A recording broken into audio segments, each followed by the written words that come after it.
Hello बच्चों, मैं Dilip geography वाला आप लोगों के सामने जो मैथ्स की क्लास पढ़ाने वाले हमारे one of the best maths teacher को लेके हाजिर हूँ।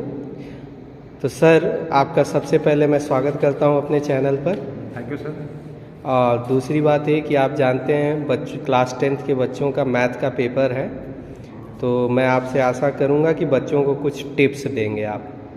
देखिए, जो क्वेश्चन पेपर आपका है, बोर्ड का जो क्वेश्चन पेपर है आपका, जैसे क्वेश्चन नंबर 19, 20, 36, 37, 38, इस टाइप का क्वेश्चन एनसीईआरटी बुक में नहीं दिया हुआ है। तो जो सबसे पहले आप क्या करेंगे कि जो सैम्पल पेपर है, उस पेपर में मान कर चलिए कि 10 सैम्पल पेपर होगा, तो उसके ये 5 क्वेश्चन जो है 19, 20, 36, 37, 38 टाइप के सॉल्व करते हैं। 10 सैंपल में मिला के 5 × 10 50 हो जाएगा। तो इस टाइप के पहले क्वेश्चन सॉल्व कर लेंगे, प्रैक्टिस कर लेंगे। दूसरी बात क्या है कि क्वेश्चन पेपर में 3 टाइप के क्वेश्चन आते हैं। 20% इजी क्वेश्चन आता है, 20% डिफ़िकल्ट क्वेश्चन आता है, 60% एवरेज क्वेश्चन आता है।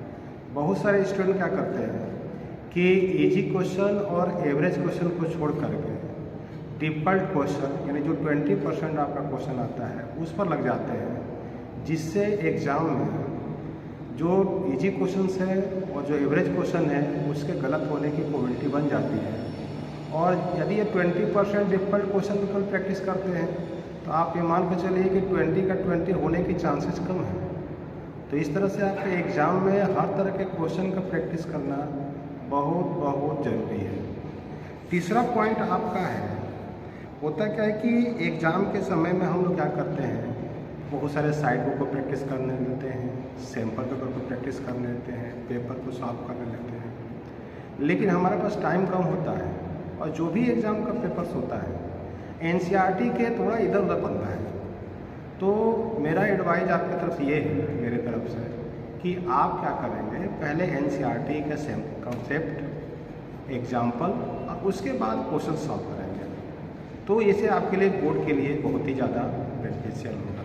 सर, एक क्वेश्चन है मेरा, बच्चों को मैथ्स में सबसे पहले कौन से क्वेश्चन से एफर्ट करने चाहिए? अब देखिए क्या क्या होता है, हम लोग पेपर चेक करते हैं, काफ़ी चेक करते हैं, तो देखा है जनरली ऐसा ही होता है कि जो बच्चे लॉन्ग क्वेश्चन पहले अटेम्प्ट किए रहते हैं उनके ज़्यादा मार्क्स देता हूँ मैं, अभी तक ऐसा ही है। होता भी है, ऑब्जेक्टिव क्वेश्चन में क्या होता है कि हम लोग जो सॉल्व करते हैं तो फिर टाइम लगता है, मैं तो सॉल्व करना पड़ेगा, तो उसको लेकर के यदि 20% हमारे क्वेश्चन है तो उसको मतलब ज़्यादा टाइम लग जाता है। इस तरह से ज़्यादातर बेनिफिशियल यही होता है कि 2 मार्क्स है, 3 मार्क्स है, 5 मार्क्स है, जो लॉन्ग क्वेश्चन जो ऑब्जेक्टिव नहीं है उसमें से ज़्यादा सेफ 3 मार्क्स का होता है। 5 मार्क्स में भी थोड़ा डिफ़िकल्ट हो जाता है, तो टाइम की बचत भी हो जाती है और मार्क्स भी अच्छे आ जाते हैं। तो 3 मार्क्स वाले क्वेश्चन ज़्यादा बेनिफिट होता है। और एक बात हम लोग कभी कभी क्या करते हैं ना कि जब क्वेश्चन कोई नहीं आता है तो हमारे दिमाग में बन जाता है कि हम लड़ाई करने लगते हैं क्वेश्चन से, जब एग्ज़ाम के टाइम में कि नहीं इसको करके सॉल्व कर लेंगे। और कभी कभी इस तरह की प्रॉब्लम आती है कि हमारा टाइम पूरा का पूरा चला जाता है। तो जब भी आप क्वेश्चन सॉल्व कर रहे हो, यदि क्वेश्चन कोई नहीं आता है तो आपको आगे बढ़ जाना है और फिर रिटर्न होना है। अब बैक आने के बाद क्वेश्चन सॉल्व करेंगे, मे भी चांसेस ज़्यादा प्रोबेबिलिटी होगी आपकी कि वो क्वेश्चन भी सॉल्व हो जाए। लेकिन यदि किसी पर्टिकुलर क्वेश्चन में यदि अपना हम लोग लड़ाई करने लगेंगे अब पूरा टाइम चला जाएगा। हमारे साथ हम लोग एग्ज़ाम देते हैं, बहुत सारे एग्ज़ाम्स हुआ है, मेरे इस बात में एक्सपीरियंस है। कभी कभी क्वेश्चन को है और जो सॉल्व करने लगते हैं टाइम चला जाता है, क्वेश्चन सॉल्व प्रॉब्लम होने लगता है। एक बात और है, ये कभी कभी बच्चों का एक दिमाग में बात रहता है कि हमारा बहुत तैयारी है, बहुत अच्छे से तैयारी है, प्रैक्टिस करने की क्या ज़रूरत है, पूरे साल पढ़ा है, अब पढ़ने की कोई ज़रूरत नहीं है। तो कभी कभी इसमें भी हम लोग प्रॉब्लम आती है। क्या होता है, हम प्रैक्टिस नहीं किए, उसी टाइप के क्वेश्चन अब जो जल्दीबाजी में सॉल्व नहीं करेंगे। अब देखिए 20-25 दिन से एग्ज़ाम हो रहा है आपका, वो मैथ हट गया है आपके दिमाग में, जो साइंस दिया है, इसके पहले जो आप SST दिए हैं और भी पेपर है, वो दिमाग में घूम रहा है। तो साइंस का रूल्स होता है, अट्रैक्शन एक्शन रिएक्शन होता है। तो बहुत ज़्यादा दिमाग में हमारी बात जो अटैक हुआ है तो मैथ हमारे दिमाग से काफ़ी निकला हुआ है। तो एग्ज़ाम के टाइम में प्रैक्टिस करना बहुत बहुत ज़रूरी है।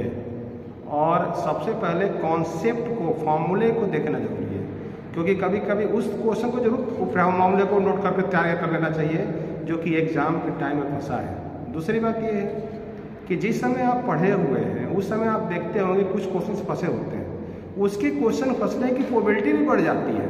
क्या होगा, क्या है कि आप क्या करेंगे, फिर उसको सॉल्व करेंगे, फिर कहेंगे नहीं नहीं हो जाएगा, लेकिन उस क्वेश्चन को ज़रूर आप प्रैक्टिस कर लेंगे जो कि आपका फंसा हुआ पहले का हुआ है, क्योंकि फंसने के चांसेस उसके ही ज़्यादा है।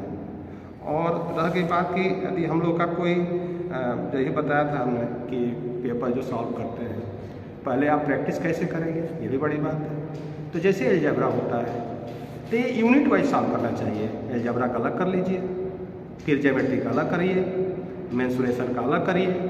ये नहीं कि एक चैप्टर अलजेब्रा का सॉल्व करिए, एक चैप्टर मेंसुरेशन का सॉल्व करिए, एक चैप्टर जो ज्योमेट्री का सॉल्व करिए। ऐसे में यूनिट वाइज करेंगे तो आपके लिए बेनिफिशियल होगा और पूरे को सॉल्व करना चाहिए। कभी कभी होता क्या, जैसे मान लीजिए आप एग्जाम में प्रैक्टिस किए, मान लीजिए 10 चैप्टर है, उसमें से आपने प्रैक्टिस कर लिया है, 2 चैप्टर का प्रैक्टिस नहीं हो पाया, होता है, कम टाइम होता है, भी हो सकता है।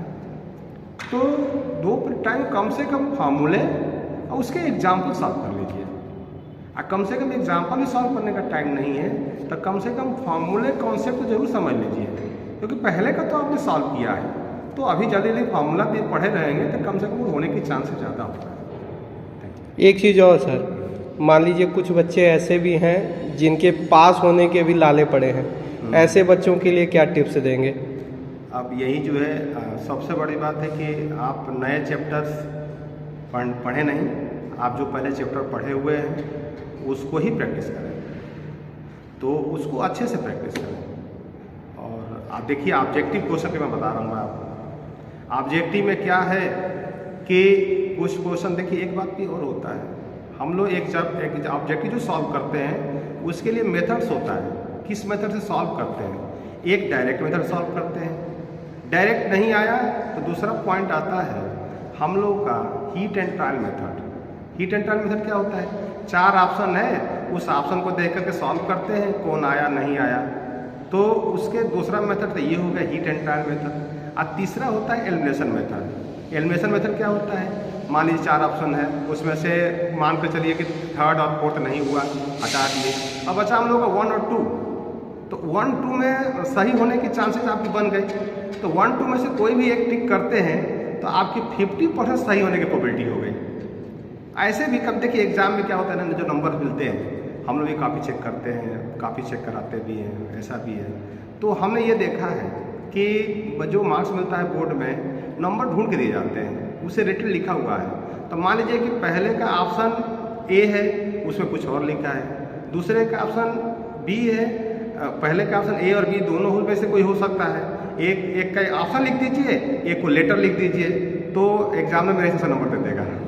अच्छा सर, धन्यवाद, आप मेरे चैनल पर आए और अपना एक छोटा सा इंटरव्यू दिया। Thank you. तो कृपया मेरे दिलीप ज्योग्राफी वाला चैनल के लिए आप बोल दीजिए कि इनके चैनल को सब्सक्राइब करिए भाई। बिल्कुल, आप बहुत अच्छे सर हैं और आपके लिए पूरे एग्ज़ाम्स में पूरे हर सब्जेक्ट का दे रहे हैं, तो इसे आपका बेनिफिशियल हो, यही भगवान से। Thank you sir.